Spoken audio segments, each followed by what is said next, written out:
Hello friends, இன்றைக்கி நம்ம பார்க்க போகிற படம் லாந்தர். விதார்த் நடிப்பில் வெளியே வந்திருக்கிற லாந்தர் படத்தை பற்றி தான் பார்க்க போகிறோம். இந்த படத்தை எழுதி இயக்கியிருக்கிறவர் சஜி சலீம்.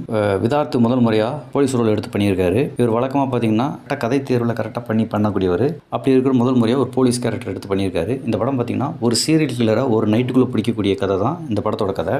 அதாவது கோயம்புத்தூரில் ஒரு சீரியல் கில்லர் வர போகிறவெல்லாம் அடித்து கொள்கிறான். எதுக்காக அந்த சீரியல் கில்லர் வரவங்க போகிறவங்களாம் கொள்கிறான், அதுக்கு என்ன காரணம் அப்படிங்கிறத விறுவிறுப்பாக இன்ட்ரெஸ்டிங்கான ஸ்க்ரீன் பிளேயில் சொல்லியிருக்காங்க. அந்த சீரியல் கில்லரை ஒரே நைட்டில் பிடிக்கிறதுக்கு ஏசிபியான போலீஸ் விதார்த்து அந்த சீரியல் கில்லரை எப்படி பிடிக்கிறாரு அப்படிங்கிறத விறுவிறுப்பாக சொல்கிற படம் தான் இந்த படத்தோட கதை. இந்த படம் பார்த்திங்கன்னா நல்ல கதையாக எடுத்திருந்தாலும் திரைக்கதையில் கொஞ்சம் ஆவரேஜ் தான் பண்ணியிருக்காங்க. மற்றபடி விதார்த்தோட பர்ஃபார்மன்ஸுக்கும் கிளைமேக்ஸோட ட்விஸ்ட்டுக்காகவும் இந்த படத்தை கண்டிப்பாக ஒன் டைம் வாட்ச் பண்ணலாம். கிளைமேக்ஸோட ட்விஸ்ட்டும் விதார்த்தோட பர்ஃபார்மன்ஸும் ரொம்ப நல்லாவே இருந்துச்சு.